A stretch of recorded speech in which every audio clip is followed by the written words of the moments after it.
Okay, a couple things on the top, and then we'll get right at it.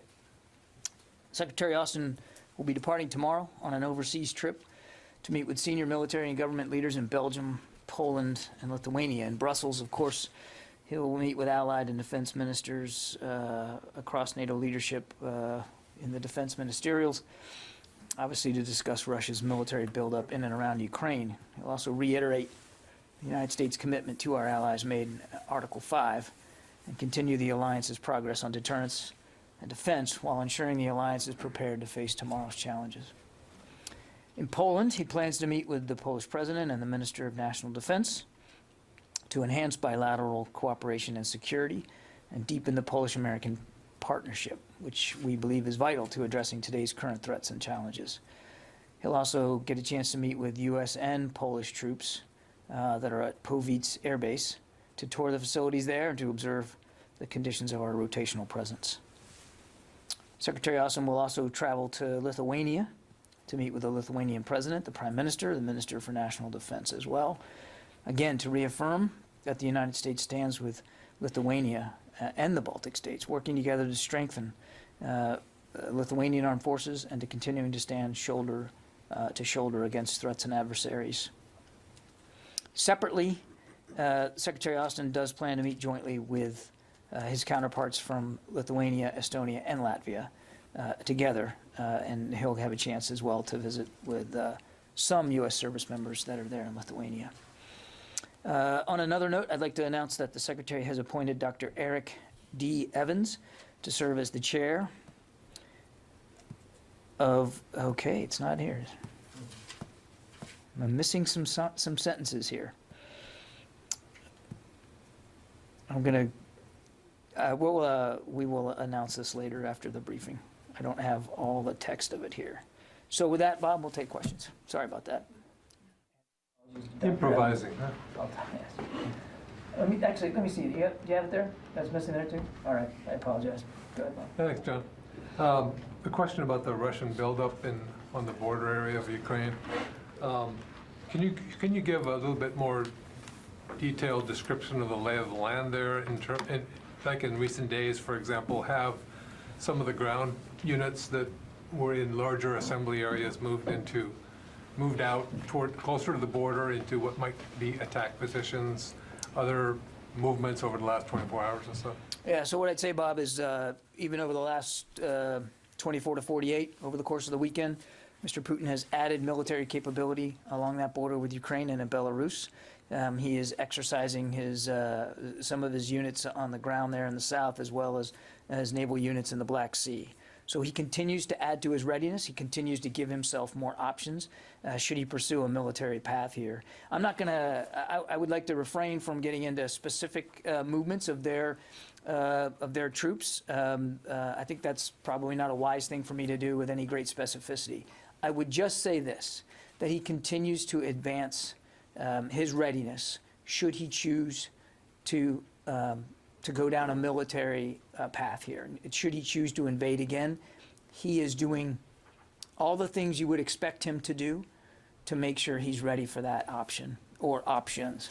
So there's no indication, for example, that what they've called exercises have ended in any way or are changing in any way, their presence? I want to be careful to characterize another nation's exercises. We've seen them conduct these exercises in recent days.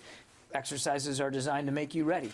And that gets to my previous point. He continues to do the things that you would expect one to do if one was planning on a major military action, and that is to sharpen the readiness and to add to the capabilities of his force. Now, look, we obviously don't want that to be the outcome. And neither do the Ukrainians, and certainly neither do our NATO allies. And Foreign Minister Lavrov said earlier today that, or seemed to indicate that he still thinks there's oxygen here for diplomacy. We would welcome a pursuit of that path by the Russians, because we too believe that there still should be and can be a diplomatic path forward. Jen? John, I'm trying to understand. Are you still suggesting that Putin has not taken a decision to invade Ukraine? We still don't believe that some final decision has been made. Then how is it that communications continue? And we just heard from President Zelensky that he's been told that an invasion will happen on February 16th, which is Wednesday. How do you reconcile Sure. Putin hasn't taken a decision, but an invasion is happening on the 16th? Well, I'm not going to talk about specific intelligence assessments. I think you can understand that. We have said for a while now that military action could happen any day. And you heard from the National Security Advisor making it clear that it certainly could happen before the end of the Olympics, maybe even this week.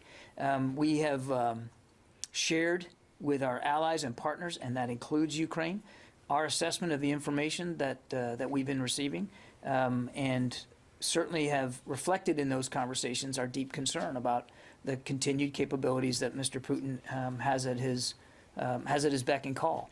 So I won't get into a specific date. I don't think that would be smart. I would just tell you that it is entirely possible that he could move with little to no warning. And what will the U.S. response be at that time? The Defense Secretary is going to the NATO ministerial. Are we talking about the NATO response force being activated? What would we expect to see? President Biden has made clear that should there be another incursion into Ukraine, that the United States would respond swiftly with severe economic consequences. I won't speak for the alliance. A decision to activate the NATO response force is a decision that the NAC has to make, the North Atlantic Council has to make. That's not something that the United States would unilaterally call into being. I will only add this, and this is why a couple of weeks ago we talked about making our contribution to the response force more ready. And so we've done that. And one of the messages that the Secretary will carry with him to NATO is that our contribution to the NATO response force, should it be called, should it be activated, they'll be ready to go. And just to be clear, your answer to Bob, you do not see evidence that his forces have moved into attack positions yet? I'm not going to talk about what specifically we're seeing on the ground when it comes to unit by unit. What I would tell you is that we continue to see him advance his readiness and improve his capabilities and provide himself more options should he decide to take military action in Ukraine. Let me go to the phones here. I promise I'll get to everybody.